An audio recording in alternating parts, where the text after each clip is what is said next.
In the depths of slumber, Elias Howe found himself surrounded by a tribe of spacemen, their weapons poised to pierce his very being. But as the spears descended, he noticed something remarkable: the tips of the spears had holes. Awakening with newfound clarity, Howe rushed to his workshop, his dreams still vivid in his mind. With determined hands, he crafted a revolutionary needle with an eye at the pointed end, forever altering the world of sewing.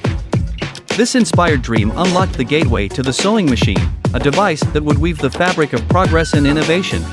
From a nightmare of spears to a vision of innovation, Elias Howe's dream paved the way for countless stitches that would mend, create, and shape the future.